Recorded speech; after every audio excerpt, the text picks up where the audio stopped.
Morning बच्चों। चलिए आज ग्रेविटेशन के लेक्चर 4 को हम आगे बढ़ाते हैं। लेक्चर 4 में आपको समझना है प्लैनेटरी मोशंस के बारे में।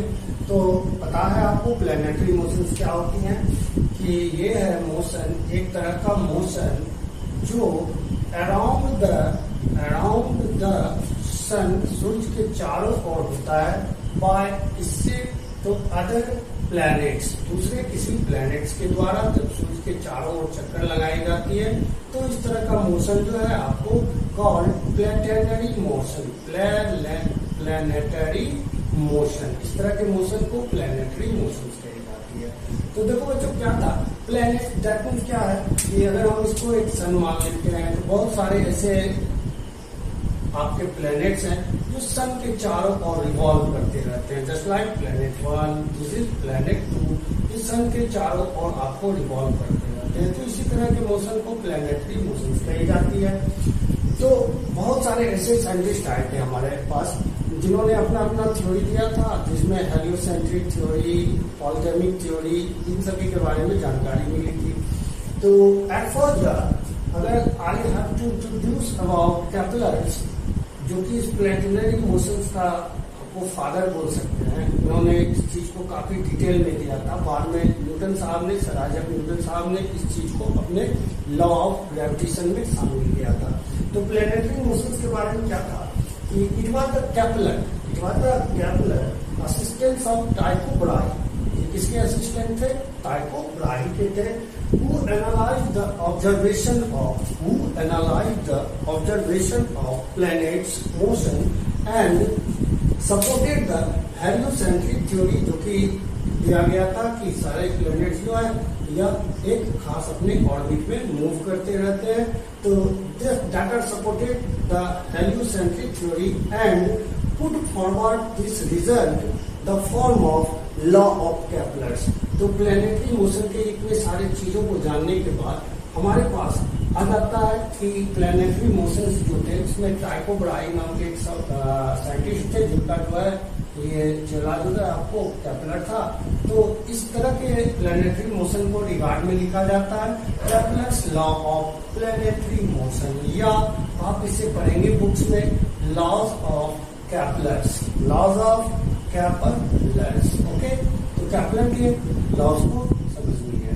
ओके, चलिए तो क्या था पहला लॉ? फर्स्ट लॉ था भाई साहब कैपलर का कि ऑल प्लैनेट, जितने प्लैनेट्स होते हैं, all planets revolve around the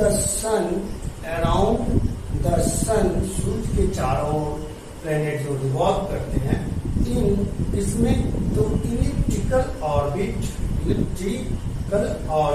end sun is, सूर्य जो है at one of the focus of ellipse, है ना।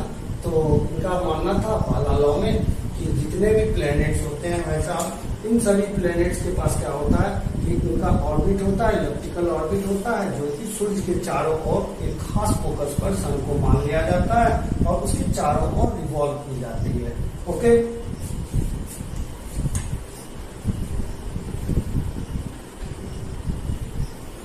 जस्ट लाइक अगर हम इस चीज को समझे तो कुछ इस तरह का हमारे पास फिगर ड्रॉ होगा कि एक प्लैनेट्स को अगर हमने इस सन के इलिप्टिकल, ये सन का कोई एक फोकस मान लिया जाए, मेजर एक्सिस और माइनर एक्सिस मान लिया जाए, यानी this is the A and this is the A dash, it is B and this is B dash.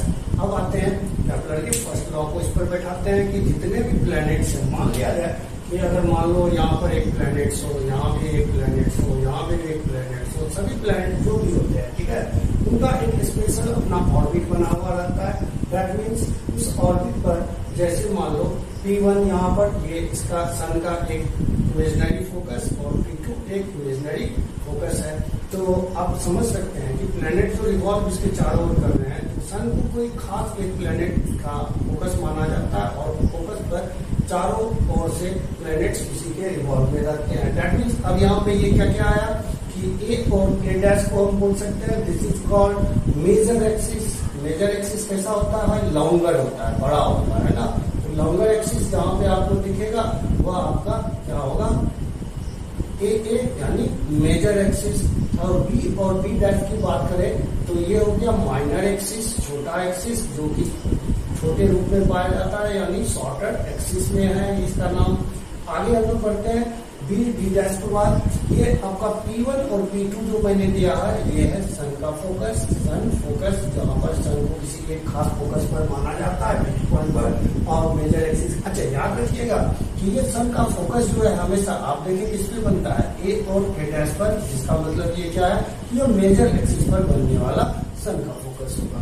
यही चीज हमारे कैपलर साहब ने बताया था कि जितने भी प्लैनेट्स होते हैं वो सन के अराउंड घूमते रहते हैं अपने इलिप्टिकल ऑर्बिट पर, और किसी एक खास फोकस को सन का फोकस मान लिया जाता है। क्लियर? नेक्स्ट आगे बढ़ते हैं।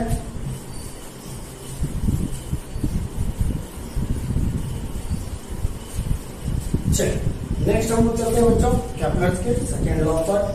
कैपलर्स सेकेंड लॉ, कैपलर साहब का सेकेंड लॉ था आपको अबाउट द एरिया के बारे में, पहला था आपका अबाउट द ऑर्बिट के बारे में, सेकेंड वाला था अबाउट द एरिया के बारे में। यानी इसमें हमें कैपलर्स के रूल्स के आधार पर हमें एरिया का फाइंडेशन करना एंड एरिया हमें प्राप्त होती है। मान लिया ये कोई इलेक्ट्रिकल ऑर्बिट है जहां पर सन को किसी एक खास फोकस पे मान लिया जाता है।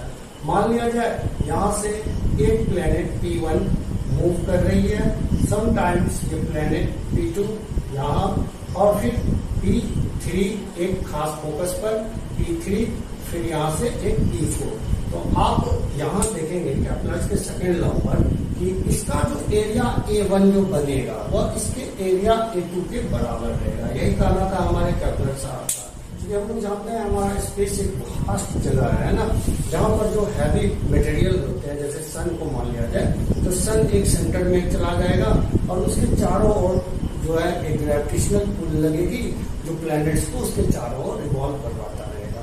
तो यही चीज देखकर कैपलर साहब ने कहा कि मेरा ये सेकेंड लॉ कुछ उसके एरिया से बिलोंग करता है कि जितनी दूरी या जितना समय में ये इतने दूर के एरिया को कवर करता है उतना ही एरिया P3 और P4 के द्वारा भी कवर किया जाता है। यही चीज को कैपलर साहब ने अपने लॉ में बतलाया था कि an imaginary line down from sun से या सन टू द प्लेनेट, दूसरे प्लेनेट तक, कॉल्ड रेडियस वेक्टर। उन्होंने इसका नाम दिया था this is called radius vector. यहाँ से यहाँ तक, यहाँ से यहाँ तक, यहाँ से यहाँ तक, यहाँ से यहाँ तक, ये जो रेडियस बना रहा है it is called radius vector. Sweeps, ये आपको स्वीप्स करते हैं, and equal to sweeps out and equal to sweeps out and equal area, sweeps out equal area. यानी अगर हम बात करें इसका कि area of S sun P1 planet, P2 बराबर area of sun P3 P4, sun P3 P4। यानी आप इस मेजरमेंट को अगर चेक करें कि जितना दूर ये एरिया कवर कर रहा है उतना ही दूर ये एरिया कवर करेगा। तो ये था हमारा laws of area about the planetary motion which is given by the Kepler second law. ठीक है बच्चों, आते हैं हम लोग। अब हम लोग चलते हैं कैपलर के थर्ड लॉ पर। कैपलर साहब ने तीसरे लॉ के बारे में क्या समझाया था। आइए थर्ड लॉ ऑफ कैपलर यानी third law of Kepler. Okay, third law of Kepler बतलाता था कि law of period and law of revolution, यानी प्लेनेट जो रिवॉल्व करती है। हम लोग जानते हैं हमारे पास जो है दो तरह के एक पोलर और एक हमारा इक्वेटर पाया जाता है। तो इनका ये थर्ड लॉ जो था completely based on the law of period, यानी कितना समय में यह घूमेगा कोई भी प्लैनेट्स, और साथ ही साथ इसको हम लोग पढ़ सकते हैं पीरियड्स ऑफ रिवॉल्यूशन, चक्कर लगाना है ना। तो ये नाम से इनका थर्ड लॉ ऑफ कैपलर्स जाना जाता था। इनका मानना था थर्ड लॉ ऑफ कैपलर्स में कि the cube of mean distance of A planet from the sun is proportional proportional to the square of square of its orbital time period. और vital time period को बच्चों मैंने first lectures में भी बतलाया था, it is T, capital T में हम लोग जानते हैं। दैट मीन्स क्या कहना था इनका कि cube of mean distance, cube of mean distance यानी R cube directly proportional to the time period यानी टी का स्क्वायर, है ना। और इसी तरह टी स्क्वायर इक्वल्स टू, अगर हम प्रोपोर्शनल हटाते हैं तो ये हो जाता है आपका constant R cube and there is T square by R cube equals to कोई कांस्टेंट। तो इस तरह हम लोग इस कांस्टेंट को फाइंड करते हैं, जो कि थर्ड लॉ ऑफ केपलर्स बतलाता है। फिर से सुनेंगे, the cube of mean distance of a planet from the sun is proportional to the square of its orbital period. That means t square equals constant r cube, t square by r cube बराबर 1 is the constant। ठीक है बच्चों, चलिए next मिलते हैं आपके next topic में। तब तक के लिए देखते रहिए, लाइक कीजिए, शेयर कीजिए, सब्सक्राइब कीजिए। सर साइंस वाला मिलते हैं लेक्चर 5 में। All the best.